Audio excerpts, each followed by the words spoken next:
Tes tes.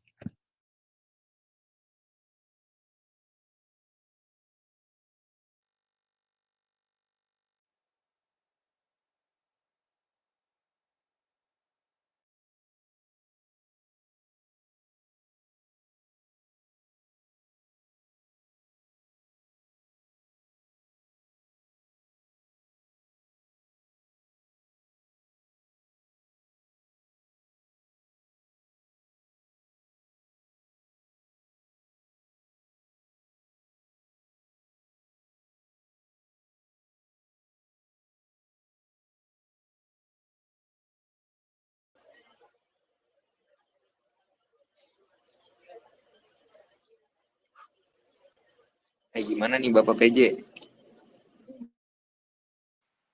Halo, Kurang tahu nih. Bapak PJ, info dong Bapak PJ. ini link dari siapa, Deo? Bapak PJ. Dari ibunya. Serius lu kalau bohong dosa, Deo. Lu Ngapain ngada-ngada ya? bohong? Bapak PJ. Nggak ada, so. Apa? Pak PJ ngeprank. Mana ada? Nah, ini baru 30.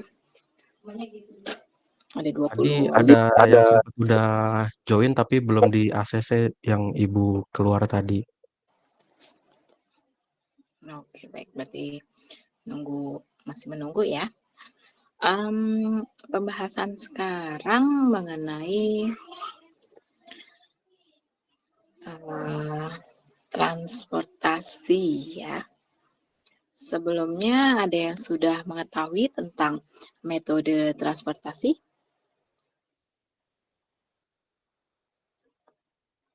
Ini Ibu matikan cam ya karena takut gangguan, takut gak kuat sinyalnya ya.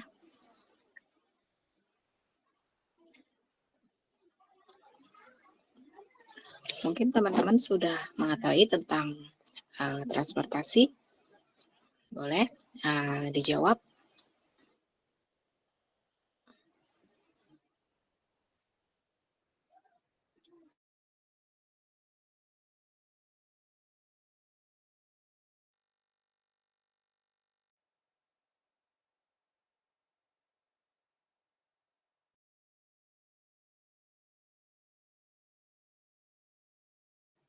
Mungkin Rio Naufal.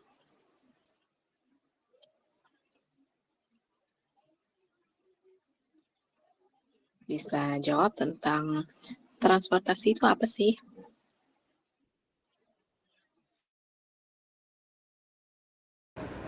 Ya, Bu. Ya, Rio. Ayo jawab, Rio.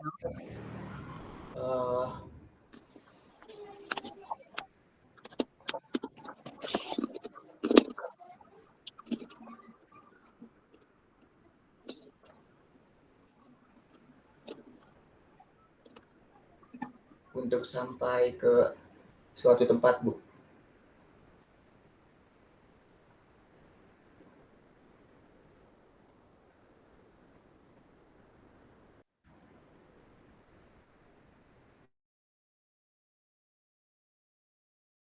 Mana nih? Nah, untuk sampai di suatu tempat. Suatu tempat, iya.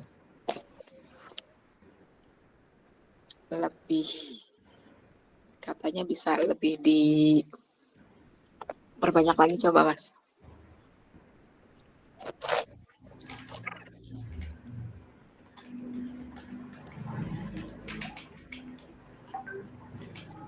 Transportasi itu masih masuk ke program linear tidak?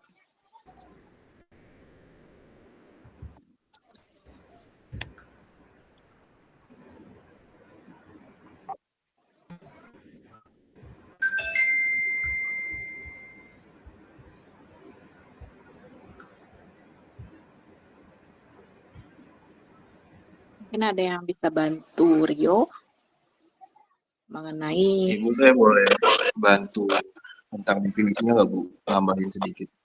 Boleh, Raihan. Oke, izin menjawab ya, Bu. Untuk metode transportasi itu merupakan suatu metode yang digunakan untuk mengatur distribusi dari sumber-sumber yang menyediakan produk yang sama ke tempat yang membutuhkan secara optimal dengan biaya yang termurah, Ibu. Oke, tepat ya, betul ya. Jadi di sini adalah masih menyangkut tentang topik program linear yang secara khusus itu membahas tentang alokasi ya. Tadi Raihan betul ya, alokasi dari tempat asal ke tempat tujuan. Agar biaya yang tadi udah disebut distribusinya itu seminimal mungkin ya. Betul.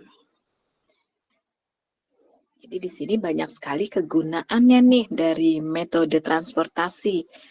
Terutama itu dapat diaplikasikan dalam menyelesaikan masalah. Seperti apa? Yang pertama itu pastinya adalah penentuan lokasi pabrik. Kedua, penentuan daerah atau wilayah penjualan. Lalu ada schedule pengiriman dari pabrik ke lokasi gudang atau wilayah pemasaran.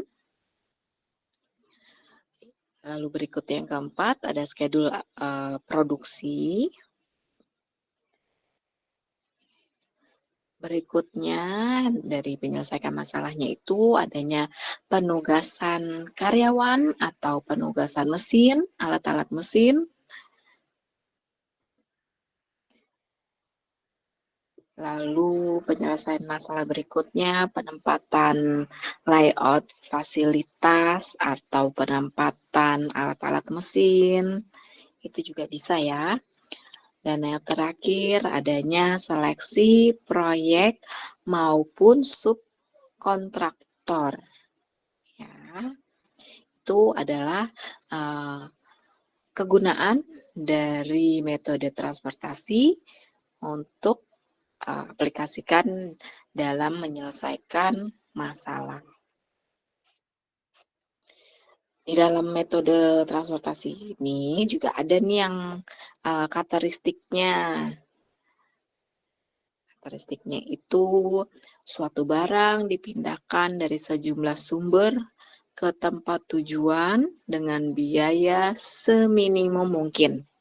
Ya, tadi sudah Raihan bilang ya, bahwa distribusinya ini harus minimum. Ya, itu sudah termaksud sebagai karakteristiknya. Lalu yang kedua, atas barang ya dari tiap sumber itu dapat memasok suatu jumlah yang tetap dan di tiap tempat tujuannya itu mempunyai jumlah permintaan yang tetap juga. Jadi permintaan pada tiap sumbernya itu harus dipenuhi tanpa melebihi kapasitas produksi pada setiap sumber-sumbernya. Nah, hanya ada dua karakteristik dari metode transportasi. Persyaratannya apa yang harus dipenuhi dalam penggunaan transportasi? Persyaratannya itu ada tempat tujuan yang dapat berupa tadi ya lokasi atau berupa gudang, wilayah pemasaran, lalu adanya schedule permintaan, pekerjaan, proyek, ya itu adalah tempat tujuannya. Itu yang pertama. Lalu yang kedua persyaratannya tempat asal yang dapat berupa pabrik, kapasitas produksi, lalu masuk ke karyawan, ya karyawan masuk juga ke dalam sumber dana. Persyaratan yang ketiga, kapasitas tempat asal dan tempat tujuan. Itu harus dipenuhinya suatu metode transportasi, persyaratannya. Berikutnya yang keempat, biaya dari tempat asal ke tempat tujuan. Itu termasuk juga ke dalam persyaratan.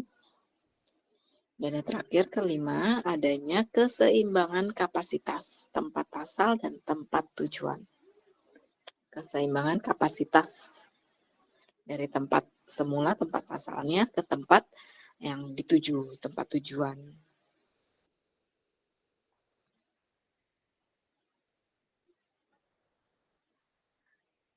Dari model metode transportasi ini, itu menunjukkan sisi penawaran. Maksudnya dari sisi awal, dari sisi penawaran, dan sisi permintaan, sisi tujuan. Menunjukkan kapasitas penawaran dan jumlah permintaan serta biaya transportasi dari masing-masing sumber ke masing-masing tujuan.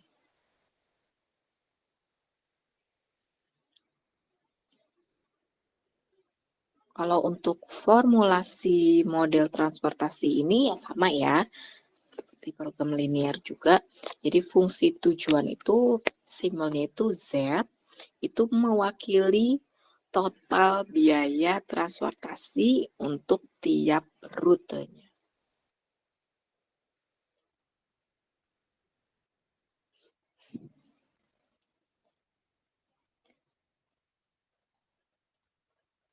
Ada 3 batasan. Yang pertama, 3 batasan kedua itu adalah masing-masing itu mewakili adanya permintaan atau supply, ada permintaan demand-nya juga.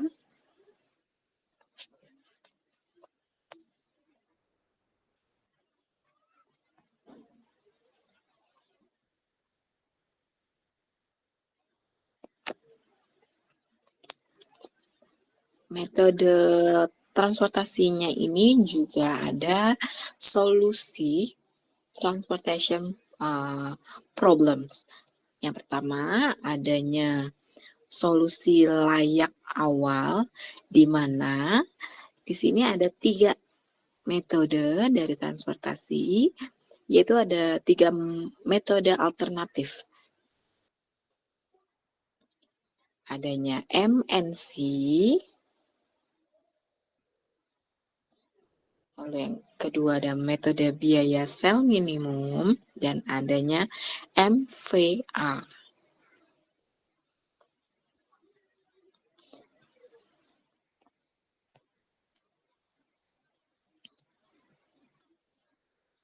Ada yang bisa menjelaskan tentang 3 metode alternatif untuk solusi layak awal? Boleh, silakan.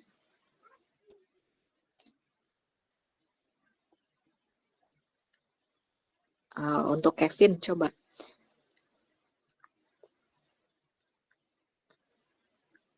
Kevin hadir nggak nih? Hadir, Bu. Oke, Kevin. Metodenya tadi ada 3 yang alternatif. Coba kamu jelasin tentang metode yang pertama.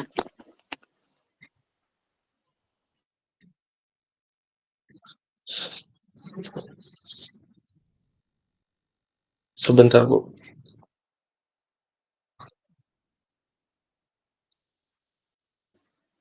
Ya, Kevin.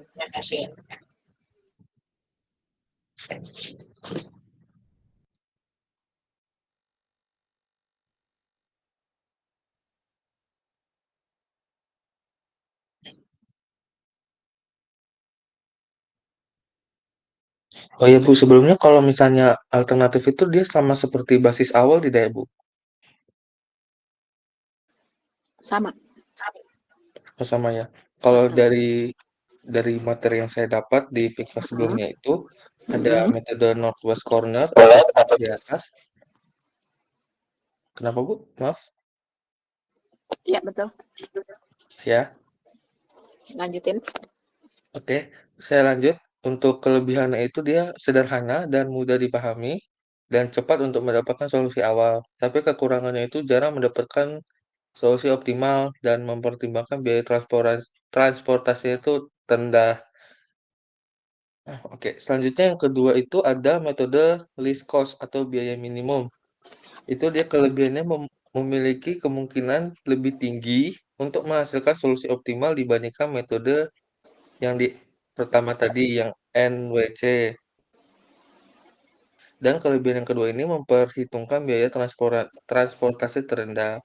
Tetapi metode least cost ini memiliki kekurangan yaitu membutuhkan lebih banyak perhitungan dibanding metode NWC ini. Selanjutnya yang terakhir itu ada metode Vogel's Approximation Method atau metode pendekatan Vogel.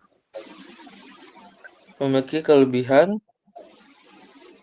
kemungkinan lebih tinggi untuk menghasilkan solusi optimal dibandingkan metode NWC dan least cost, dan lebih efisien juga dalam perhitungannya dibanding metode dua sebelumnya.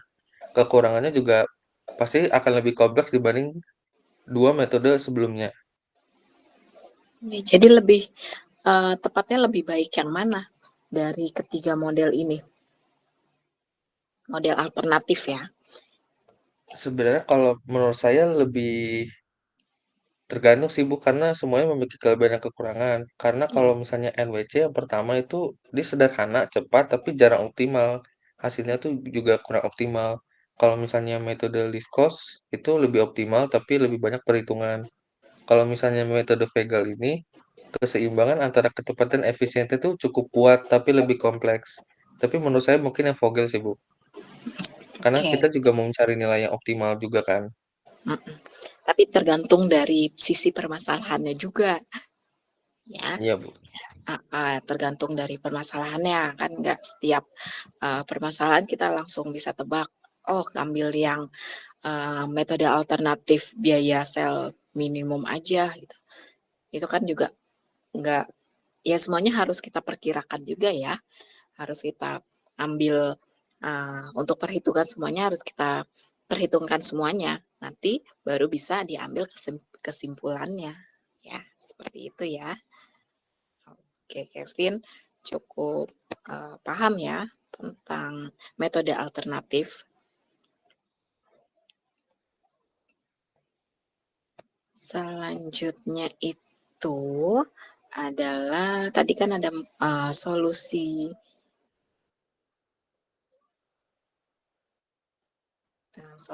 layak awal dari solusi transportasi problem dari permasalahan metode transportasi. Ya, yang keduanya itu ada yang namanya solusi optimal, di mana setelah solusi awal itu ditentukan oleh salah satu dari ketiga metode di atas, maksudnya metode yang tadi, yang ketiga yang tadi, langkah berikutnya adalah menentukan solusi optimal, yaitu ada dua, ya, dari metode alternatif dari solusi optimal. Ada yang bisa menyebutkan? Tadi udah. Saya Bu. Siapa nih? Nur Fajar Bu. Ada dua yaitu metode stepping stone dan metode distribusi yang dimodifikasi atau MODI. Oke, gimana metode yang pertama, stepping stone itu apa? Stepping stone itu prinsip dasarnya menentukan apakah suatu rute transportasi yang tidak digunakan akan menghasilkan total biaya yang lebih rendah jika digunakan. Lalu untuk tadi yang kedua MODI ya. MODI apa Bentar, sih Bu. MODI? MODI itu metode distribusi yang dimodifikasi. Sebentar Bu ya.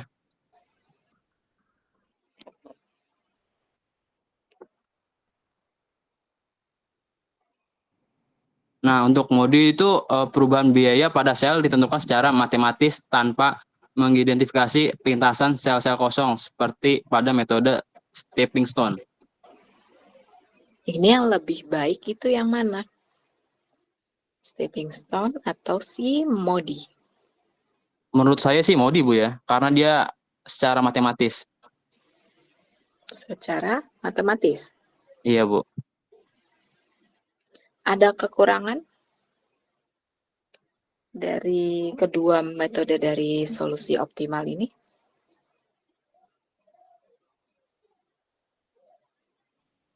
Sebentar Bu ya.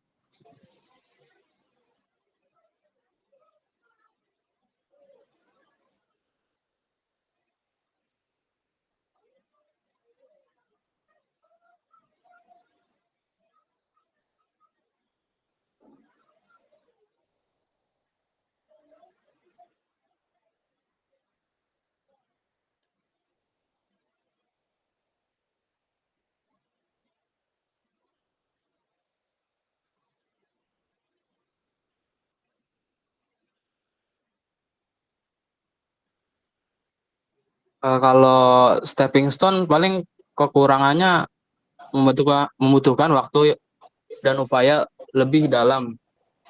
Kalau untuk Modi paling kekurangannya informasi spesifik tentang kekurangan metode tidak ditemukan dalam hasil pencarian. Paling itu sih Bu. Hampir minim ya untuk kekurangan dari solusi optimal ini.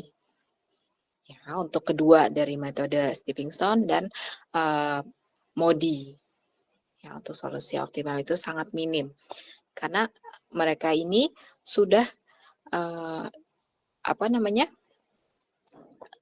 langkah berikutnya dari solusi awal yang pertama tadi, yang ketiga, dari metode yang ketiga dari Kevin yang tadi sudah menjelaskan ya, untuk solusi layak awalnya itu.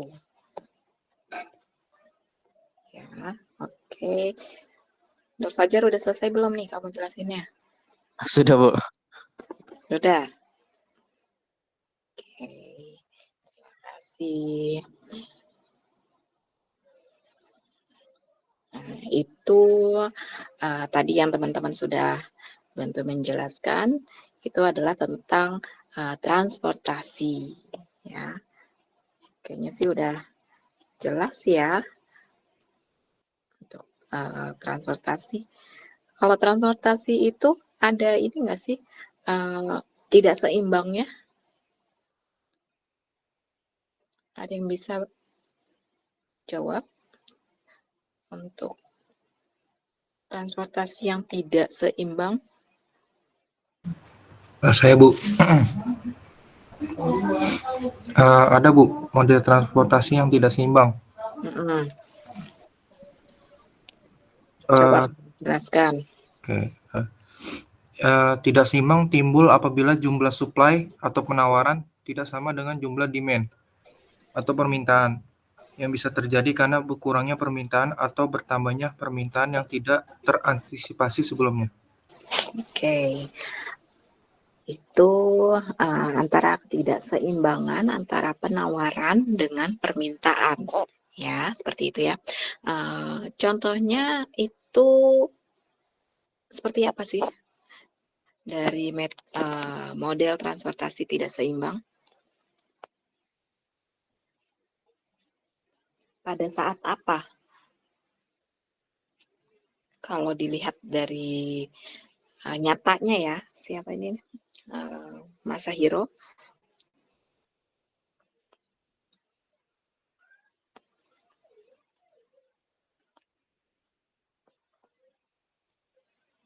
Sebentar Bu.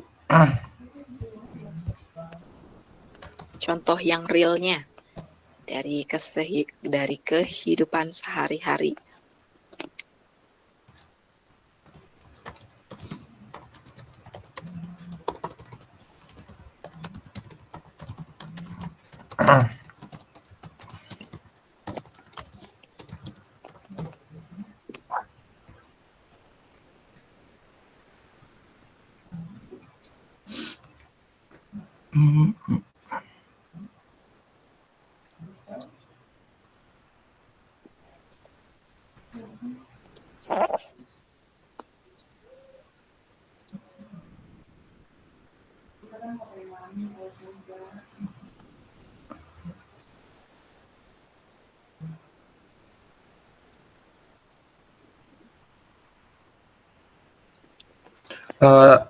Contohnya misal kayak apa?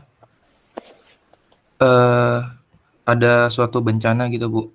Nah, total stok di gudangnya itu kan cuman ada 5.000 unit. Sedangkan kebutuhan di suatu daerah bencana tersebut tuh yang dibutuhin tuh sebanyak 6.000 unit. Nah, di sini kan berarti kapasitas pengirimannya tidak seimbang dengan permintaan karena stok bantuannya itu kurang dari yang dibutuhin. Itu sih Bu contohnya. Pada saat bencana alam. Heeh. Agak kurang ini ya. Bisa juga lah itulah ya. Karena di sini tidak seimbang ya antara permintaan dan penawaran itu kan harus sama ya, seiringan gitu ya. Tuh. Ya, ada lagi yang mau kamu tambahkan, Mas Zairo, tentang moda transportasi tidak seimbang? Paling misalkan contoh yang lainnya kalau misalkan di produksi pabrik sih sama pemerintahan dari toko-toko. Misal dari pabrik ngeproduksiin sebanyak 10.000 unit, sedangkan total permintaan dari toko-tokonya itu sebanyak 12.000 unit, itu kan lebih. Nah itu stoknya kurang dari produksi pabrik gitu. Akhirnya permintaan yang 2.000 unitnya ini susah dipenuhi gitu. Oke, pabrik apa itu? Misalkan pabrik roti, Bu.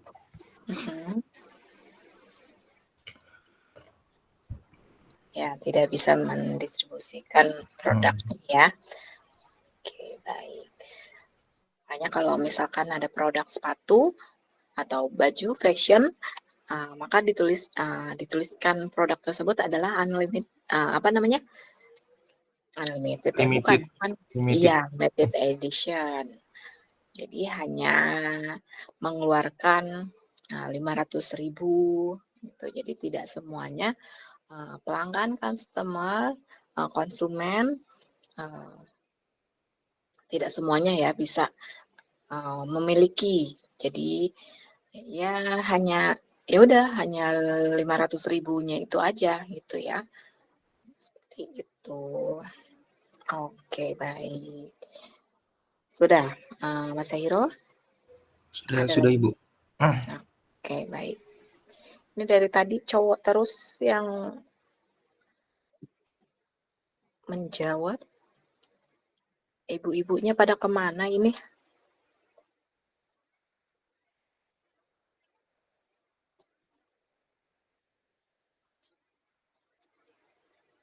Bapak PJ-nya ada nggak ini?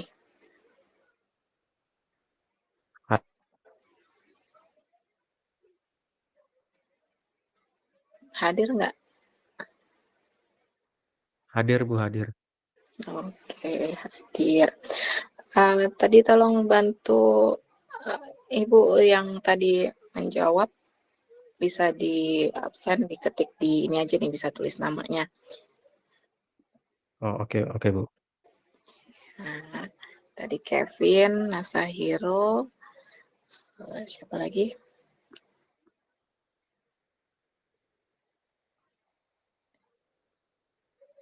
Raihan, ya. Ini minggu ke-10 ya, berarti kalian minggu depannya itu sudah harus fokus ke UTS. Ya, jadinya kalian pertama itu harus lihat dulu di BAK, jangan sampai salah untuk jadwal kalian ujian. Sudah dilihat belum jadwal ujian kalian? Dimulainya dari tanggal berapa? 8 Juni Bu. 8 Juni hari Sabtu. Hari Sabtu, Bu. Hari Sabtu kebagian untuk ujian. Lah kok Sabtu sih? Bukannya ini Selasa ya? Nggak tahu Ibu. Iya ya, Sabtu kamu ya. Kalau Ibu salah ini. Ibu boleh bertanya nggak Bu? Kenapa? Apa tuh Raihan? Jadi kan minggu kemarin itu kan waktu Ibu kuis itu saya nggak masuk ya Bu, karena lagi, bukan saya aja sih, dari anak 01 itu ada 7 orang tuh yang nggak masuk. Itu kan ikut acara yang di UG Teknopark itu ya Bu. Nah untuk kuisnya itu bagaimana ya Bu ya? Yang kita itu, yang nggak masuk Bu. Yang nggak masuk. Hmm, Heeh. siapa aja sih? 7 orang banyak ya. Soalnya kemarin ada acara, 6 Han. ada saya, Raina. Kenapa Adam? Gue masuk. Jadi jangan dihitung. Iya, ada masuk kok. Ada saya, Raina, terus ada Nabil Alvaros, ada Oatse, ada Mikael Torik, ada Nigusti Muti, ya Muti, terus ada Nadia, udah Bu. Udah. Itu bukan Udah. kuis, jadi jatuhnya ke latihan. Ya, ya nggak apa-apa sih. Nggak. Nanti kalau mau minta Oke eh, Bu, itu nanti by ini aja, chat ke Ibu aja ya, ke WA Ibu. Ya, nanti akan Ibu berikan baik Ibu. latihan susulan. Ya, nanti Siap kirim Ibu. ke email Ibu aja atau ke WA. Habis ini langsung chat Ibu ya. Baik Ibu, terima kasih Bu. Ya. Kalau Ibu lagi lihat jadwal UTS 2IA01.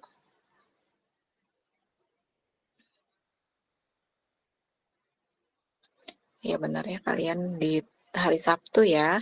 Jangan sampai salah, tanggal 8 Juni itu ada 2 ya. Oh, berarti mata kuliah Ibu juga masuk ke sini ya. Hari Sabtunya ini tanggal 8 berarti ya. Di jam 10:30. Pokoknya jangan sampai salah tanggal, hari, dan ruangan. Lalu kalau untuk pakaian, sebisa mungkin harus tertutup. Kalau yang cowok, jangan kaos, itu harus pakai kerah ya, yang ada kerahnya. Kalau perlu sih kemeja aja, biar rapi. Terus celananya jangan ada yang soek-soek, jangan ada yang robek-robek model-model apa gitu ya. Itu harus rapih, tertutup. Sepatunya nih, yang perempuan suka kelihatan jempol dan jari-jarinya, itu jangan dipakai dulu. Pakai yang tertutup, fansnya yang tertutup ya. Nanti takutnya nggak bisa ikut ujian gitu ya. Dan jangan lupa KRS-nya dibawa. Kalau nggak bawa, kamu harus ke ruangan koordinator. Di dalam ruangan ujian kalian nih yang berbeda-beda, nanti ada di situ ada ruangan koordinator. Ya, kamu buat surat pernyataan. Ya, kan nantinya akan mengurangi waktu kalian ujian. Jadi, KRS-nya dipersiapkan, alat tulisnya dipersiapkan. Jangan sampai ada yang tertinggalan. Ya. Selanjutnya tentang riset operasional ini, kayak kemarin latihan soal ya, seperti itu aja ya. Dari riset operasional, dari program linear, dan sampai yang sekarang ini transportasi. Sampai situ aja. Ya, untuk perhitungan sih nggak banyak ya. Tidak terlalu banyak. Jadi ya kalian tetap harus latihan. Dibaca lagi bukunya tentang riset operasional. Ya. Nanti kurang lebih ada 20 soal pilihan ganda. Ya, ada 20 soal pilihan ganda. Jangan ada tipex atau menghapus coret-coretan apalagi di dalam lembar jawaban. Karena itu Ibu anggap salah. Walaupun sudah dibenarkan, tapi Ibu anggap itu salah. Ya, cukup paham ya. Oke. Lembar jawabannya itu harus bersih. Ya, bersih bukan berarti nggak dijawab. Bersih dari oret-oretan, dari tip X. Ya. Oke. Sampai sini ada yang masih bingung?